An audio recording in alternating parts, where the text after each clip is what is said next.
On January 31st, 1993, the wife and daughter of a Texas man named David Lewis would return home to discover him nowhere to be found.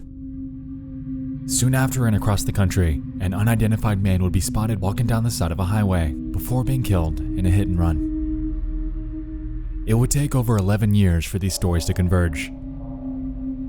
The disappearance, as you might expect, was sudden and abnormal, but shined light into the possibility that David Glenn Lewis just might have been hiding something.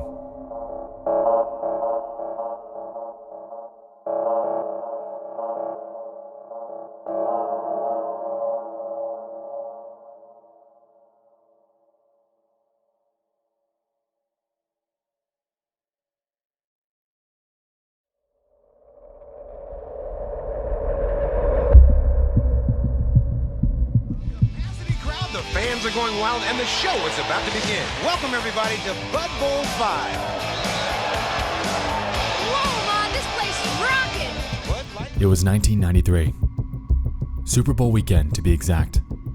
With preparations in place in a lively Dallas, Texas, awaiting an influx of sports fans, festivities were abundant for one of the largest sports events of the year. On the 28th of January, David's wife and daughter, Karen and Lauren, embarked on a 400-mile trip from their home in Amarillo to Dallas for a weekend of shopping in the city. The reason why David stayed behind is unclear. Some have stated that he wanted to record the game to a VHS, and since their VCR lacked a function to begin a recording at a set date, he had to be there in person to start it. Others, like his wife, have made tangential statements alluding to the possibility that he had to work, since he was a lawyer. From the span of January 28th to the 31st, what took place back at the Lewis home is unclear. By January 31st, though, Karen's testimony aided investigators in piecing together those missing events. That evening, the game was scheduled to begin at 5:30 p.m. Central. A few hours after this, around 11:15 p.m., Karen and Lauren would arrive back at the home to discover David nowhere to be found. His car was missing. There was clean laundry in the dryer. His wedding ring and watch were intact on the counter. There were 2 freshly made turkey sandwiches in the fridge, and the VCR had recorded even after the match was over. At first glance, the circumstances here wouldn't exactly raise red flags, since there appeared to be no evidence of foul play. And so Karen assumed that he'd merely been working late or watching the game somewhere, and would return soon. David Glenn Lewis never returned home again. One day later, his wife would officially report him missing.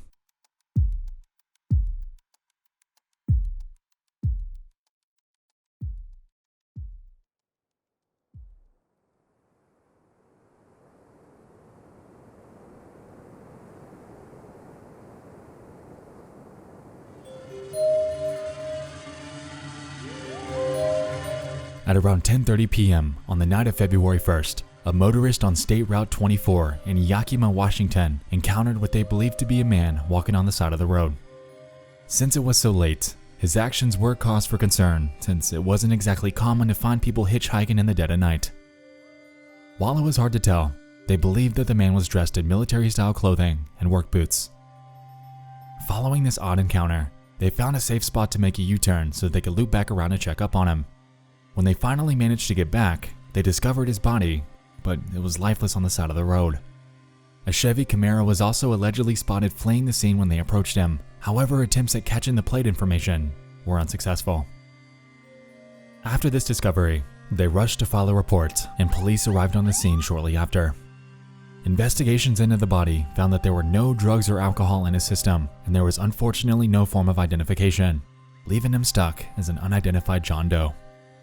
The Camaro that was spotted was one of the only working leads, and since the shoulders on State Route 24 weren't exactly pronounced, the hit and run that took place was eventually deemed accidental, leaving the case to remain stagnant.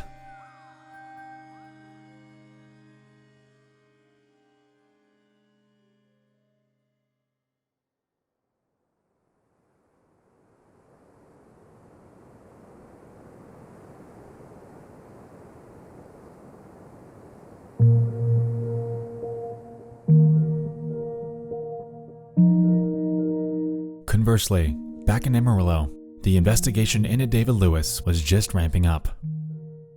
The very next day, his red Ford SUV was spotted outside of the Potter County Courts building, a mere 10 miles from the local airport. Inside the glove box, investigators were able to find his credit cards, driver's license, and checkbook in spots that Karen claims he usually keeps them. Soon after this discovery, Karen Lewis expressed even greater concern since it was incredibly out of the ordinary for him to just up and vanish without any of his possessions or identification. It began to seem that there was a piece to the puzzle that investigators were missing. Something that had potentially placed David in the crosshairs of an adversary.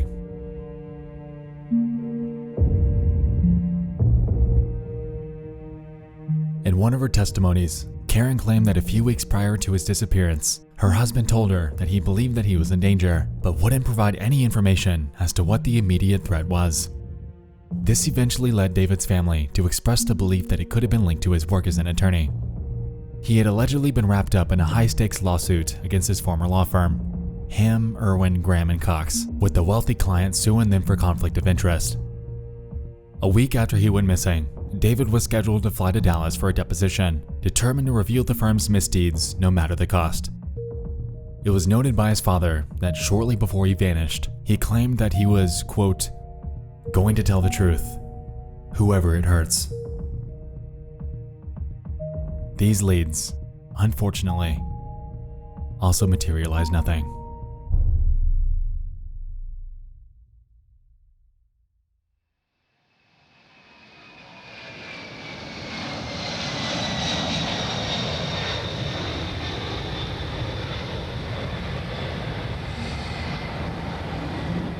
A few months later, a discovery was made involving David Lewis and plane tickets that he'd purchased the weekend he went missing.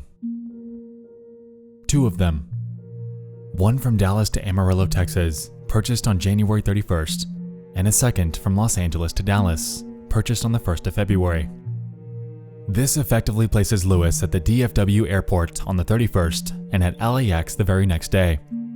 It's widely believed that he had pre-purchased his return flights while at each location, although the actual flight dates and if he used the tickets are unclear. This leaves us with three lingering questions though. Where was David Lewis going? How did he get to where he was without any sort of trail? And why did he purchase return tickets back home? To answer the second question, we have to consider the time period that his flights were purchased. Since it predates the 9/11 tragedy, airline rules in the US were much more lax than they are today.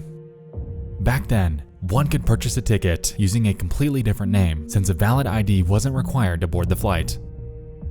Of course, this is far from how things are today, so this doesn't work anymore, but most are set on the belief that this is what Lewis had done on his flights out of town.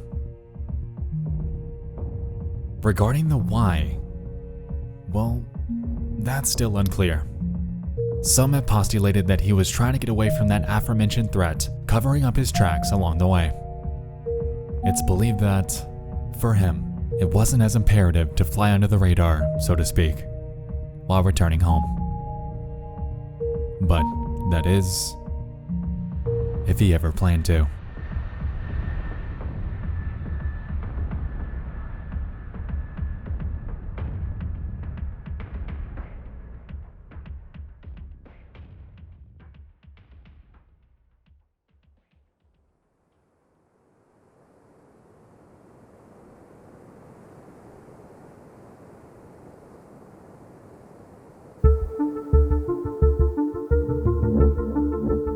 By June of that year, leads remained sparse as circumstantial details trickled in.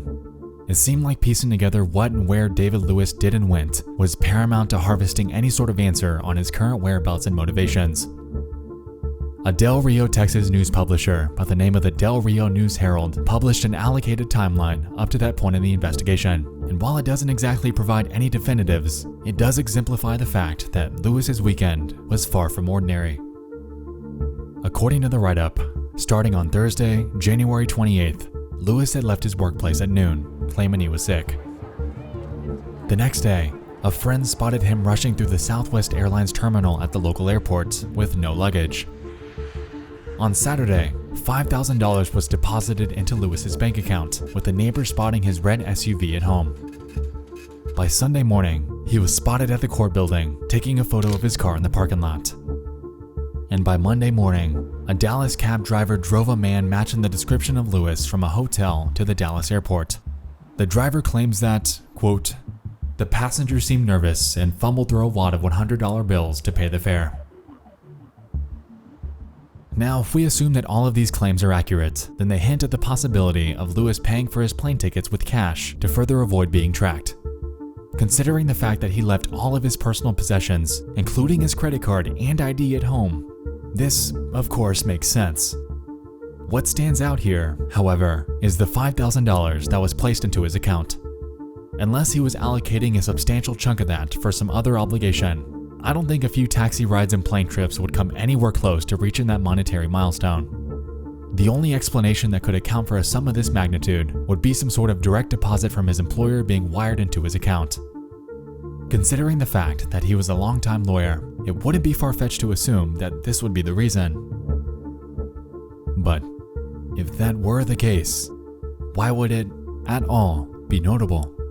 If this were his typical pay, then it would be simple to discount it as just that: work compensation. Just food for thought. Jumping to his Dallas, Texas encounter on February 1st, I'd like to highlight something. If he were taking a taxi from a hotel to the Dallas airport, then we have to assume that he spent the night in Dallas after arriving there the previous day. Thinking back on the chain of events, though, presents a unique inconsistency. Looking back, we can recall that Lewis allegedly wanted to record the Super Bowl, and there were freshly made sandwiches in the fridge. If David were to have been spotted that morning taking a picture of his vehicle at the court building, then his only method of getting back home would have been taking a taxi or getting someone to pick him up. For someone with so many extraordinary variables surrounding his disappearance, something as simple as wanting to record a football game is immensely unexceptional. The typical long-play VHS tape records approximately 4 hours of footage, and the average football game is around 3 hours and 12 minutes long. If we're assuming that the VCR didn't have any sort of auto-record feature, then it makes the events surrounding this that much more puzzling. Why go through the effort of dropping your car off that morning only to make it back home, going about your day, and even making sandwiches like everything's alright? Why up and vanish after 5:30, leaving behind everything you have? This is, of course, assuming that the VCR did not have an auto-record function. Unfortunately, confirmation for and against this minute detail have never been released, and because of that, it's unclear whether he left that morning when he was spotted, or later that night. That sentiment largely encompassed the Lewis case investigators. It seemed that the pieces were falling in line, however substantial answers and leads to the body were mostly non-existent. Because of this, and after 11 months, the search unfortunately concluded, leaving this case to sit untouched until anything further came of it.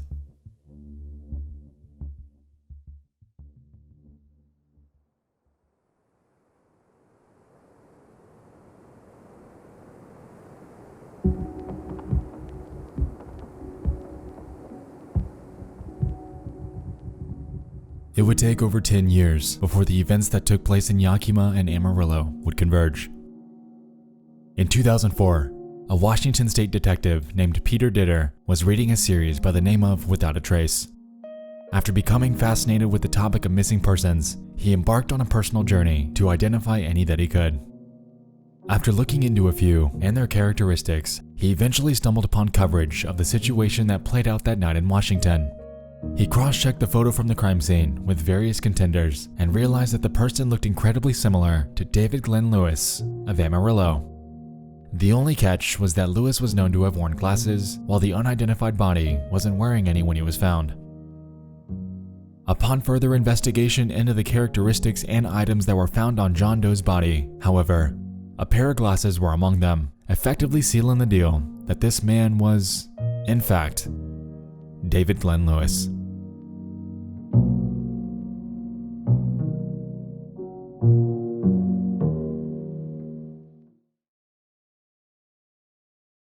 But of course, this discovery would only raise more questions than answers. What obligations would David Lewis have in Yakima, Washington, of all places? Why was he spotted in military-styled clothing and work boots, attire that Karens come forward to claim are extremely unusual for him? If he had all this cash, why couldn't he grab a rental car or a taxi? We can't claim that he had drugs or alcohol in his system since those tests came back negative. So why exactly was he spotted walking down the side of a Washington highway at 10:30 at night? Well, that's where everyone's stuck. Some have postulated that it could have been tied to the case he was working on against his former employer, and others have settled on the possibility that it could have been linked to a mental breakdown. If you ask me, I believe it was tied to sudden paranoia brought upon himself through that threat he alluded to with his wife. What that threat is could be tied to his work, or could be something completely out of the picture. Considering the fact that he ended up in Yakima, Washington of all places, lends to the potential that he might have been more secretive than he made out to be. But that's the thing. That's merely speculation. Something that this investigation is no stranger to.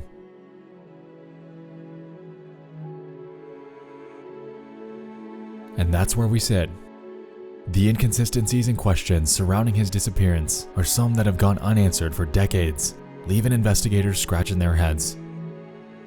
Unfortunately, it just might stay that way because the only person who truly knows what played out that bizarre weekend is David Glenn Lewis, who left his entire life behind with hardly a lead to follow.